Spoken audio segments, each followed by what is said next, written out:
Hello বন্ধুরা, মৈনাক চলে এলাম নতুন একটা ভিডিওতে। আজকে এই ভিডিওতে রিভিউ করব সৃজিত মুখার্জির সিনেমা লহ গৌরাঙ্গের নামরে, ক্রিসমাসের আরেকটা বাংলা সিনেমা। এই ছবিটার ভালো দিক খারাপ দিক নিয়ে আলোচনা করব আজকের এই ভিডিওতে। বেসিক্যালি এই ছবির ভালো দিক নেই, পুরোটাই খারাপ দিক নিয়ে আজকের এই ভিডিওতে আলোচনা হবে। সবার ফার্স্টে তোমাদেরকে অনুরোধ করব, তোমাদের যদি রিভিউটা ভালো লাগে রিভিউতে একটা লাইক করো, কমেন্ট করো। চ্যানেলে প্রথমবার হয়ে থাকলে চ্যানেলটাকে অতি অবশ্যই সাবস্ক্রাইব করো।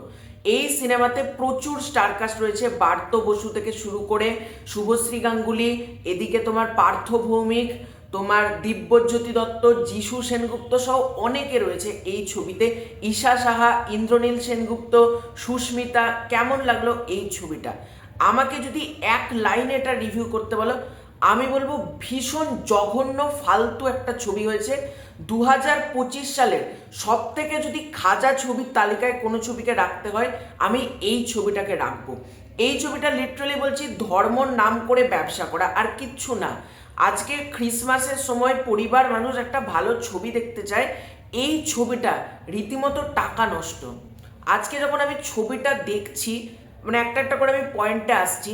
প্রথম কথা হচ্ছে, এটার গল্প হচ্ছে তিনটে টাইম লাইনে। আর যখন আমরা টিজার ট্রেলার দেখেছিলাম, আমাদের মধ্যে একটা এক্সাইটমেন্ট প্রত্যেকের মধ্যে ছিল, প্রজেক্টটা খুব ভালো হবে। সৃজিত মুখার্জি যেহেতু পরিচালক, প্রত্যেকের একটা আশা ছিল। তো ছবিটার কি পজিটিভ দিক কিছু আছে নাকি নেই? দু একটা পজিটিভ দিক আছে। প্রথম পজিটিভ দিক হচ্ছে শুভশ্রী গাঙ্গুলি তার জায়গা থেকে খুব ভালো কাজ করেছে। এদিকে তোমার ছবির গানগুলো কিন্তু খুব ভালো। এই দুটোই পজিটিভ দিক। আর বার্ত বসু, পার্থ ভৌমিক এনারাও একটু ট্রাই করেছে আমি বলবো, বাদ বাকি আর কিছু ভালো লাগেনি। এবার একটা একটা করে নেগেটিভ দিকে ঢুকছি। প্রথম নেগেটিভ দিক হচ্ছে, শ্রী চৈতন্যদেব ওই কবে থেকে অ্যাথলেটিক খেলার মতন ফিগার হলো? দিব্যজ্যোতি মনে হচ্ছে পুরো অ্যাথলেটিক খেলছে, ওই রকম একটা ফিগার। আর ওটা ওর অভিনয়, মানে আমি বলবো ওর আগে অভিনয় শিখে পর্দাতে আসা উচিত। মানে কোনো দিক থেকে ওকে শ্রী চৈতন্য মনে হচ্ছে না, মনে হচ্ছে রেসলার। এমনভাবে সে অ্যাক্টিং করছে, এমন তার মানে কিছু বলার নেই। আর ফিজিক পুরো মনে হচ্ছে খেলে। শ্রী চৈতন্যদেব কবে ওরকম ফিগার ছিল আমার মাথাতে ঢুকলো না। তো দিব্যজ্যোতি অ্যাজ শ্রী চৈতন্য খুব বাজে লেগেছে ওনাকে আমাকে। আমার তারপর থেকে নেগেটিভ দিক একটা একটা করে আসছি, ভিডিও শেষ হবে না, এত নেগেটিভ দিক আছে। প্রথম নেগেটিভ দিক হচ্ছে এটার গল্পটা। এই যে এই সাবজেক্টটা লহ গৌরাঙ্গর নাম রে, এর গল্পটা তিনটে টাইমলাইন ডিজার্ভই করে না। ওই নটি বিনোদিনীর অ্যাঙ্গেলটা গল্পে এলো কেন? ওটা তো জোর জবস্তি গল্পটাকে কমপ্লেক্স করা, এবং সাধারণ যারা দর্শক আছে আমি বলবো কারোর এই ছবিটা ভালো লাগবে না। এই ছবিটা আমার পুরো মাথার ওপর দিয়ে গেছে, এত ক্যারেক্টার, এত কিছু, এবং সাইমনটেনাসলি যেহেতু তিনটে টাইম লাইনকে দেখানো হচ্ছে, তিনটে টাইম লাইন দেখানোর ফলে যেটা হয়েছে, একটার সাথে একটা এমনভাবে ওভারল্যাপ করে গিয়েছে, পুরোপুরি জটিল, মানে পুরো মাথার উপর দিয়ে যাবে এটা কি হচ্ছে ওটা কি হচ্ছে, এবং গল্পটা দেখতে বসে বিরক্ত ধরে যাবে। এবং তার থেকেও বড় কথা হচ্ছে, এখানে যে তিনটে টাইম লাইনের মধ্যে যেটা প্রথম টাইম লাইন আমরা বলতে পারি, এত জঘন্য কালার গ্রেডিং, মনে হচ্ছে পর্দায় কেউ হেগে দিয়েছে। এটা কালার গ্রেডিং, সে মনে হচ্ছে কিরকম ঘোলাটে ভাব। এগুলো কেন? আজকে জানি পুরোনো দিনের কিছু দেখাতে গেলে টাইম লাইনকে আলাদা করতে গেলে ওটা করতে হয়, কিন্তু মানে সৃজিত মুখার্জি হচ্ছে মানে নিজেকে বেশি আমি না ফার্স্ট বয় ডিরেক্টর মনে করে, আমি জানি না কেন। আজকে টাইম লাইন যদি করতে একটু ছোট্ট করে, উপরটা কালো নিচটা কালো এরকম করেও তো হলিউড ছবিতে করা হয়। আমি যেটা বলতে চাইছি, মানে উপরটা কালো নিচটা কালো, মধ্যে লম্বা করে করে ছবি চলে, তোমরা বুঝতেই পারছো। ওইভাবেও তো টাইম লাইন আলাদা করা যায়, বাইরের সিনেমাতে হয়। আজকে সৃজিত মুখার্জির কাছে ভাই বাজেট নাই, কিছু দেখাতে পারবে না, কালার পুরো ব্লার, মানে অনেক কিছু বুঝতে পারছি না, এত কালার গ্রেডিং জঘন্য, খুব খুব বাজে কালার গ্রেডিং এর কাজ হয়েছে। এবং সব থেকে বড় কথা, এটা রান টাইম কিন্তু বেশি না। প্রথম থেকে শেষ পর্যন্ত গল্পটা প্রত্যেকের বোরিং লাগবে, এত জঘন্য গল্প।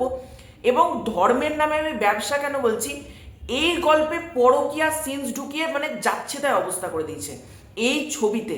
মানে নেওয়া যাচ্ছে না রীতিমতো এমন এমন সিকোয়েন্স, এবং কিছু কিছু দৃশ্যে এমন অভিনয়, দেখো কাউকে আমি পার্টিকুলারলি পোক করতে চাইছি না, কিন্তু এত জঘন্য তাদের পারফরমেন্স এবং ডায়লগের কাজ। দেখো এমন এমন ডায়লগ লিখে দিয়েছে, মনে হচ্ছে সেই মানে সেই বাথরুমে বসে স্ক্রিপ্ট লিখলে যেরকম ডায়লগ বেড়ায় ওই রকম ডায়লগ লেখা রয়েছে। ছবিতে গান ছাড়া এই ছবিতে দেখবার মতন কিচ্ছু নেই। জোর করে ছবিটাকে জটিল করা হয়েছে, জোর করে ছবিটাকে মানে ধর্মের নামে ব্যবসার কিছু বলবো না। সৃজিত মুখার্জি এককালে ভালো ভালো ছবি করেছে, 22শে শ্রাবণ বলো, এদিকে তোমার দ্বিতীয় পুরুষ, গুমনামি, জাতিস্বর, একের পর এক ভালো ছবি বানিয়েছে, কাকাবাবু ফ্র্যাঞ্চাইজ। আজকে সৃজিত মুখার্জি পুরো শেষ, আমি এটুকু বলতে পারি। আর আমি যখন লহ গৌরাঙ্গর নাম রেখে একটা ভিডিও করেছিলাম, অনেক দর্শক তুমি ইচ্ছে করে লহ গৌরাঙ্গ নিয়ে নেগেটিভিটি করছো, আমি নেগেটিভিটি করছি না। আজকে এই ছবিটা যারা তখন আমাকে সে কমেন্ট করেছিল, টাকা খরচা করে তারা দেখে আসুক, প্রত্যেকে ছবিটাকে খিস্তি করবে, প্রত্যেকে ছবিটাকে মানে সৃজিত মুখার্জিকে বাজে কথা বলবে, এটুকু বলতে পারি। কারণ দর্শকদের সাথে রীতিমতো স্ক্যাম। আর এবার যদি মূল নেগেটিভ দিকে আসি, শ্রী চৈতন্যদেবের অন্তর্ধান, এই যে মাল্টিপল থিওরি রয়েছে, এই যে কখনো কেউ বলে যে শ্রী চৈতন্যদেব জগন্নাথ দেবের ভিতর নিজেকে মানে অন্তর্ভুক্ত হয়ে গিয়েছিলেন, কেউ বলে পুরীর জলে উনি বিলীন হয়ে গিয়েছিলেন, কেউ বলে পুরীর পান্ডারা তাকে মার্ডার করে দিয়েছিল, মানে অনেক রকম, কেউ বলে হঠাৎই সে গায়েব হয়ে গেছিল, অনেক তথ্য পাওয়া যায়, কিন্তু আলটিমেটলি শ্রী চৈতন্যদেবের প্রপার কোনো তথ্য আমাদের কাছে নেই কিন্তু মৃত্যু নিয়ে। তো এটাকে আমরা ভেবেছিলাম সৃজিত মুখার্জি হয়তো দুর্দান্তভাবে পুল অফ করবে। ক্লাইম্যাক্সটা জাস্ট তোমরা দেখবে, আর আমি কিচ্ছু বলছি না, কোনো স্পয়লার দেব না। এত জঘন্য এই ছবির ক্লাইম্যাক্সের কাজ, এবং এই ছবি পুরোপুরি আমার মাথার উপর দেখেছে, আমার কিচ্ছু মাথায় ঢুকেনি এই ছবির মধ্যে কি দেখাতে চেয়েছে, কি বলতে চেয়েছে। ট্রেলারে যা দেখেছিলাম ওইটুকুই, তার বাইরে এই ছবিতে দেখার মতন আর কিছু নেই।